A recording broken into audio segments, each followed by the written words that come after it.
Yo guys, it's Now Masters. I hope you all had a great day. Today we'll be discussing the most absurd aspects of Battlefield 1's campaigns, including strange designs, animations, and more that are not only unrealistic but also jarring. Some people might not care if the game is not perfect because of its gameplay and environment that they really enjoy, but if you're really curious about its illogical development, good, because this video is for you. And before we start, please remember that I might miss details that I will forget to show you in this video. So if I missed any, let me know in the comments. Anyways, let's get started. We'll get started on Storm of Steel, the best campaign in my opinion. This campaign has more things that are illogical to see, but don't worry, I have at least one or a few illogical stuff that I have found in other campaigns. Anyways, let's start to analyze the Storm of Steel campaign. Let's start at number 1. In the beginning of the campaign, you're hearing a Harlem Hellfire soldier saying this. We're surrounded! We have to hold this line! Now it sounds very urgent and chaos if you hear it at first, which increases immersion during gameplay. However, the NPC's message never matches the logic, because when you turn around, there is barbed wire fences behind you. Its purpose is to stop you from exploring the map boundaries, not only for decoration. The fences also block you from escaping, which forces you to play the objective and gameplay. But if we rewind back, the Harlem soldier said that we're surrounded, which means that there is danger from all angles. This is 100% false, and let me explain. First, let's take a look at the definition of surrounded. According to the Google's vocabulary, surrounded means be all around someone or something, or to encircle someone or something, so as to cut off communication or escape. So if we were truly surrounded according to the NPC's logic, we should expect that enemies could come from a flank or an ambush. But since we see no enemies from behind, then that is completely the opposite of being surrounded. So the only enemies we can see to attack is from the front, not from all sides. Some people might argue that the NPC statement is not meant to be taken literal, rather than it's meant to say that there's nothing they can do other than being stuck here while there's danger from behind, such as blocked routes and roads.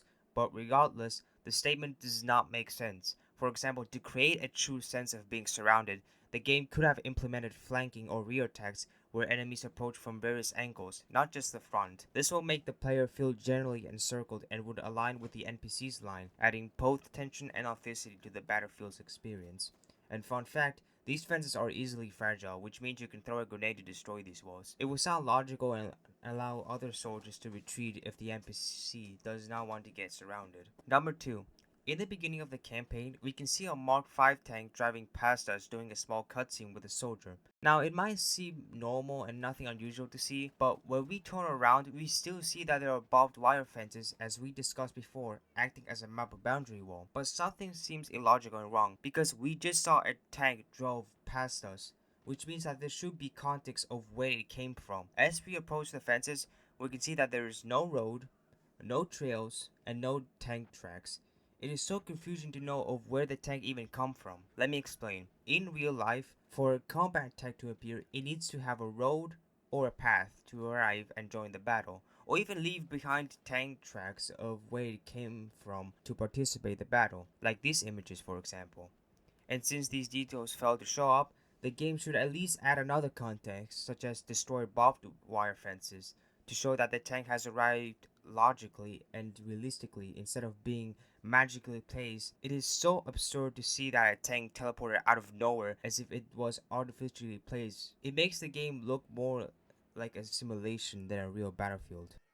Number 3. In the Friends in High Places campaign on the 4th level, such as the Fort de Ville, hopefully I pronounced that right, we can see Wilson releasing Blackburn after he's been caught and arrested by George Rackham. You know, the British person we saw at the beginning and in the Fall from Grace level. After Blackburn is no longer in handcuffs, we can also see Blackburn and Wilson entering the plane and then taking off, going straight into battle. Now, nothing seems wrong at first, but we can see that something is missing. On the second objective of the mission, where the player has to destroy the enemy bombers from the final mission of the campaign, when the player destroys the last remaining bomber, a cutscene will play, and we will see Wilson and Blackburn wearing their pilot goggles, scarves, and pilot leather flying helmets. Let's rewind real quick. If we take a closer look at Wilson and Blackburn, we can see that before they were about to enter the plane, they never even wore their goggles, scarves, or pilot leather flying helmets. bullets, like we see in this picture cutscene on screen. So the question is, how did they even wear their outfit if we saw that they never wore anything after taking off? They couldn't just simply pull out a magic that magically allows them to wear their outfit without any muscle. Most people will argue that this is their play and probably left their clothes in it, but the truth is they stole this plane. This is because at the end of the Total War level, we can see that their plane got destroyed by explosions from Allied bombers. And when we found Wilson, we can see him completely injured from our abandoned plane. So regardless, it is so absurd of how these two can even wear their outfits in the middle of a flight, because doing this could cause a crash which leads to death if occurred in real life. Number 4. When we switch to the second perspective of the soldier on Storm of Steel mission, we can see that our second soldier is using what the game wiki calls the Maxim MG gun, which we are using it to shoot and pin down German soldiers in the trenches below us. Let's take a close analyzation of the gun of what's missing. There are two missing features I would like to point out. Upon firing, we can see that the MG pelts insert a new bullet after each one has been fired. However, when we look at the other side, we notice that the belt doesn't move away and leave the spent cartridges behind. Instead, it disappears into thin air for no apparent reason. Now, we all know that in real life, when guns have fired new bullets, the belt should be expelled if there are no remaining bullets, which makes it absurd to see of how a belt that expels out of the gun after firing new bullets disappears as if the bullet goes with the belt after it's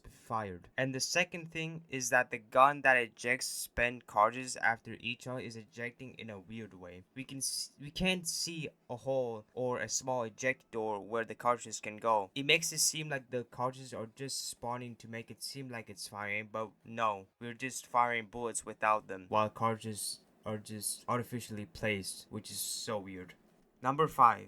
In the Blood of Mud campaign, during the third level of Breakdown, where the player has to grab all 4 of spark gloves, when the player goes back to the tank, we find a German soldier who is about to stab Edwards with a bayonet charge. While holding the bayonet, McManus stabs the soldier from behind, saving Edwards' life.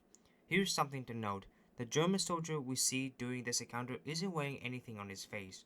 However, during a cutscene, if you pause for a split second after McManus pushes the German soldier with his leg, you'll see the soldier is now wearing a gas mask.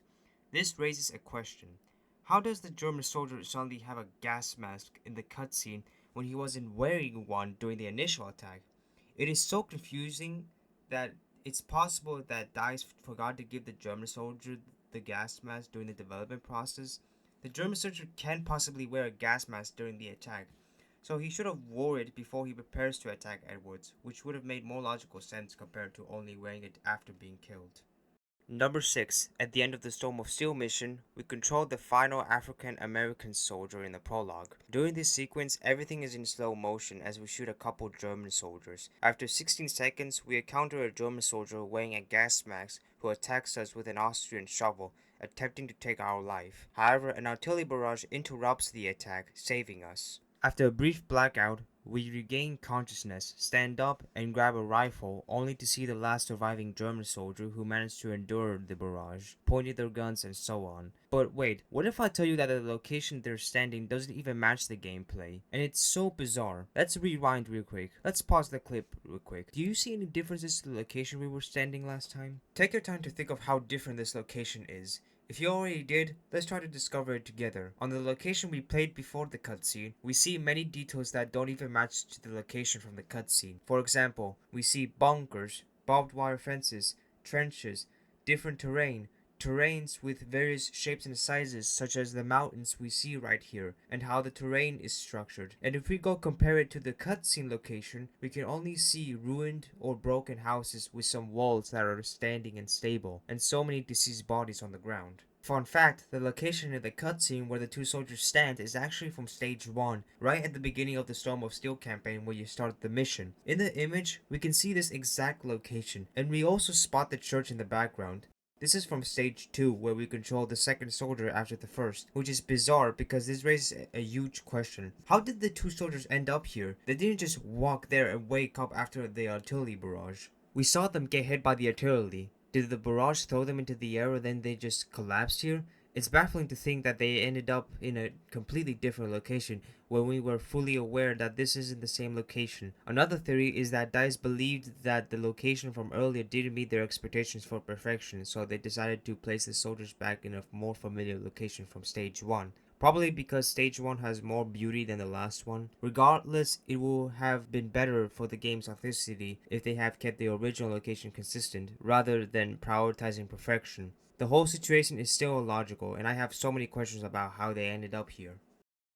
That's the end of this video, and I'm sorry for being inactive for so long. It's because I have a lot of things going on in my life, and yeah. Anyways, if you all like this video, make sure you like and subscribe, and if you don't want to, that's fine. You can relax and enjoy watching my videos. And if I missed anything that I forgot to show in this video, let me know down in the comments and I will make a part 2 if I can. Thank you all for watching, and I will see you all in the next time. Bye!